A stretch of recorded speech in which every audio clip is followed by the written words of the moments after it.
Space Station. God bless you. Thanks very much. Are you ready for your first question? Over. It was a lesson that was completely out of this world. Bampton Primary School pupils got to speak to a very special guest last week when NASA astronaut Drew Morgan took questions from pupils as he passed over the village 350 kilometres above Earth, whizzing past at an astonishing 27,724 kilometres an hour. Students had 10 minutes to put questions to Drew, including what would happen if you took a snowball into space and what's it like to live in outer space. The lesson was made possible thanks to keen parents who applied to the amateur radio on the International Space Station group. It happened about a year ago actually when I got into amateur radio, and I was reading a magazine about satellites and amateur radio, and I discovered that you could actually make a contact to the International Space Station. My wife works at the school, and we had a conversation of wouldn't that be great to advertise for that or to apply for that.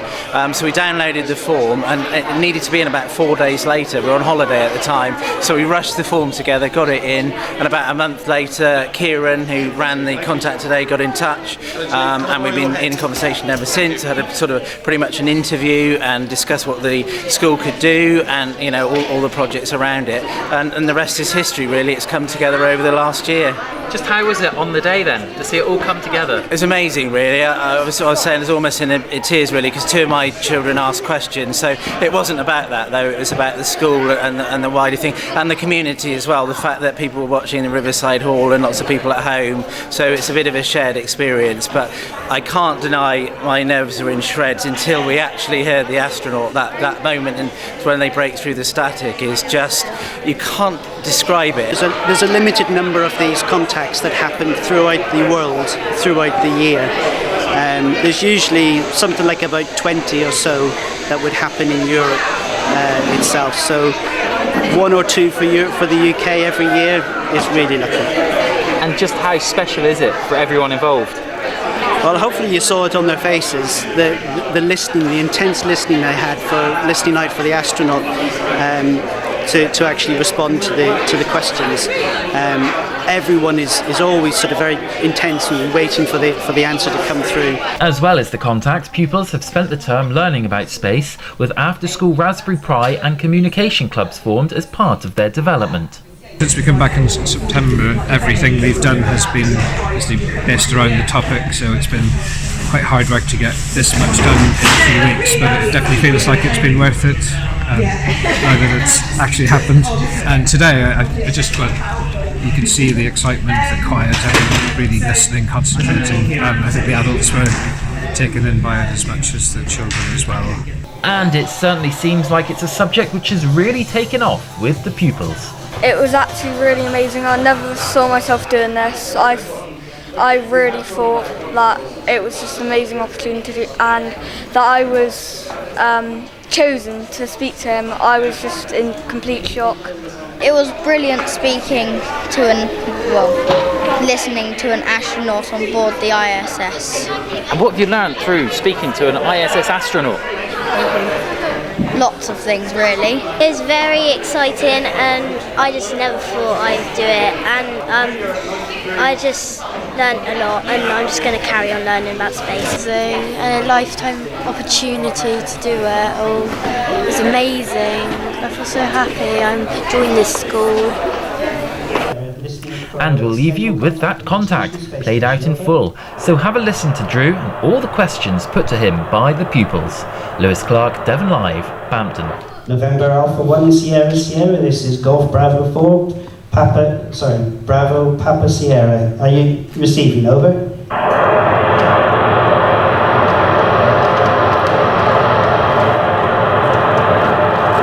November Alpha 1 Sierra Sierra, this is Golf Bravo 4, Bravo Papa Sierra. Are you receiving? Over.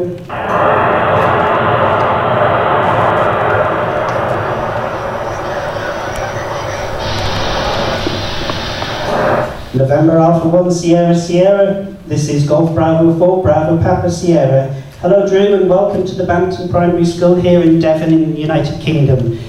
We've got you very weakly at the moment, but are you receiving us? Over. We have you well enough to proceed. Welcome aboard the International Space Station. God bless you. Thanks very much. Are you ready for your first question? Over.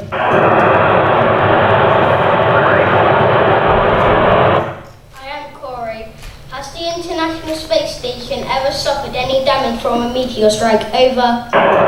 Great question, and I was just on a spacewalk 2 days ago, and I could see small evidence of very small micrometeorites that have struck the space station, but luckily we do protect the space station from anything much larger than an apple size that could be in orbit around the Earth or could strike it. We track that from the ground, and we help the International Space Station avoid an orbital collision with an object that could potentially cause damage. But there definitely are small objects out there that can cause very minor damage to the exterior of the space station. I am Thea. How can space be made accessible to people with disabilities? Over. That's a very interesting question, and as we come into space, we realize that there are definitely, we make it more and more accessible to more and more people, and that would include being inclusive of those people with disabilities.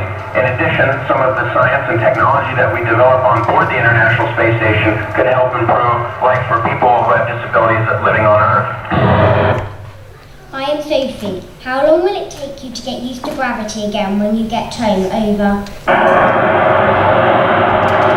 Well, my very good friend Nick Cave just returned to the Earth a couple of days ago, and it looks like it takes 2 or 3 days before you kind of feel normal again, and then you regain your strength over the subsequent weeks. So it does take some time to get used to.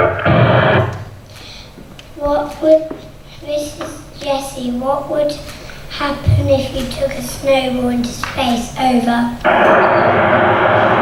I think that if you backed a snowball into some sort of container where you could get it to the International Space Station and you could open up inside the International Space Station, it wouldn't melt any faster inside the space station. But if we took it outside into open space, like on my spacewalk, it would almost instantaneously vaporize. I'm Rufus. How do you get to and from the International Space Station? Over. Presently, for operations on board the International Space Station, we ride to the International Space Station on board a Soyuz rocket launching from Kazakhstan, and then we return again to Kazakhstan when our mission is over. I am Alfie. If you cut yourself in space, who acts as a doctor to fix it for you? Over. Well, I just so happen to be a medical doctor by training, and so if I cut myself, I probably would, if any of my roommates cut themselves, I would help them. I would probably be the logical person for them to go to. If I cut myself, my crewmates are also trained to assist with such injuries like that. And so we all help each other, and there's no requirement to have a doctor on board, but we just so happen to right now. This is Willow. Do you dream differently in space or dream of anything in particular? Over.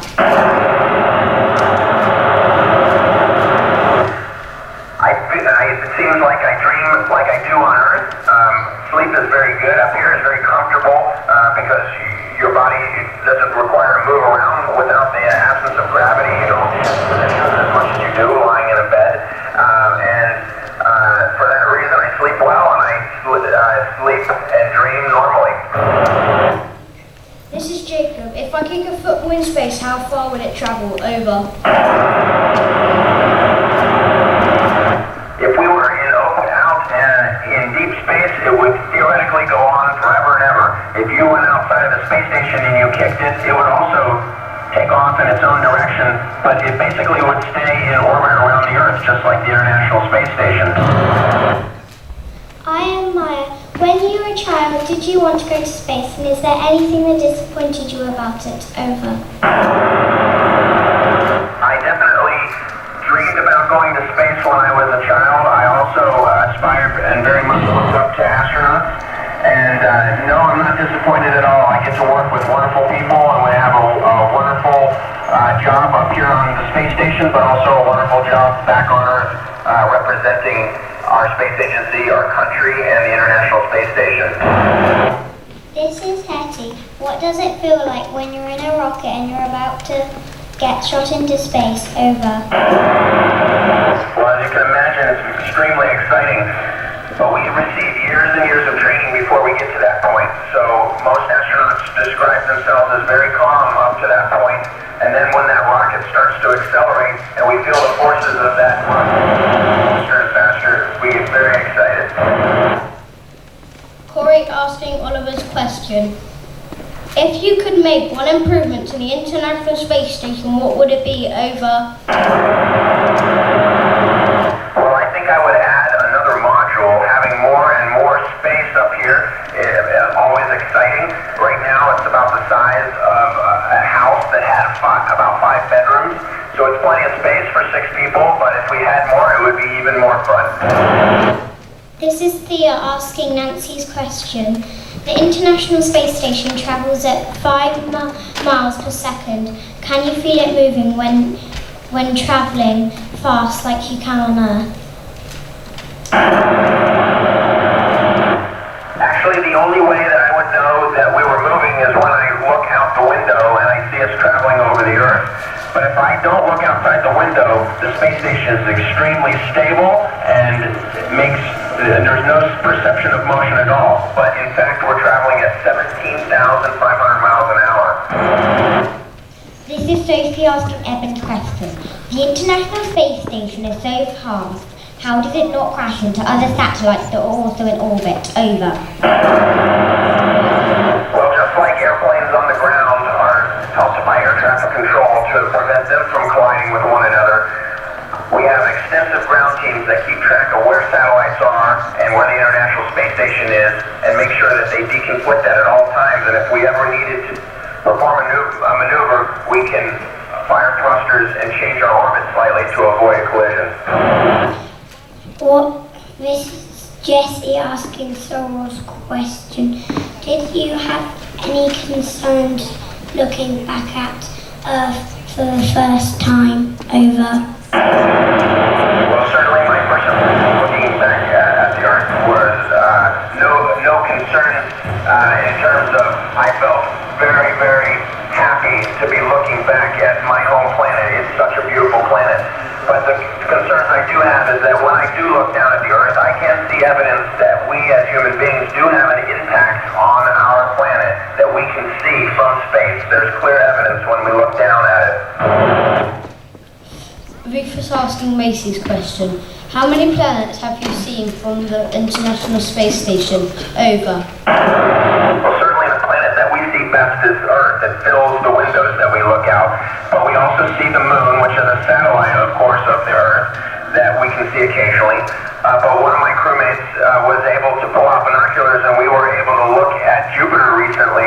And without looking through the atmosphere, it's much clearer with much less powerful binoculars. And we were even able to see the moons of Jupiter orbiting around it. Alfie asking Ellie's question. If you could grow any planet on the International Space Station, what would it be? Over.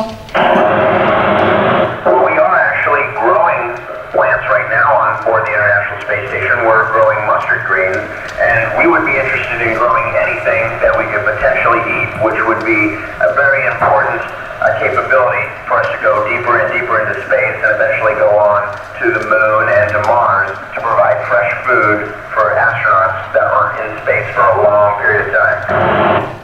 This is Willow asking Eve's question. How long have you been on the International Space Station, and how long do you think you could stay there for? Over.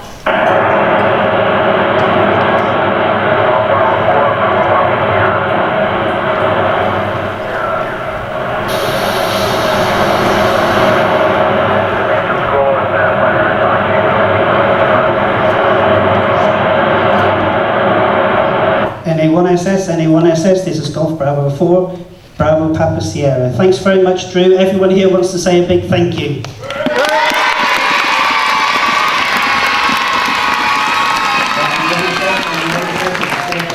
Bravo Papa Sierra, signing off from the International Space Station. Best wishes, Drew.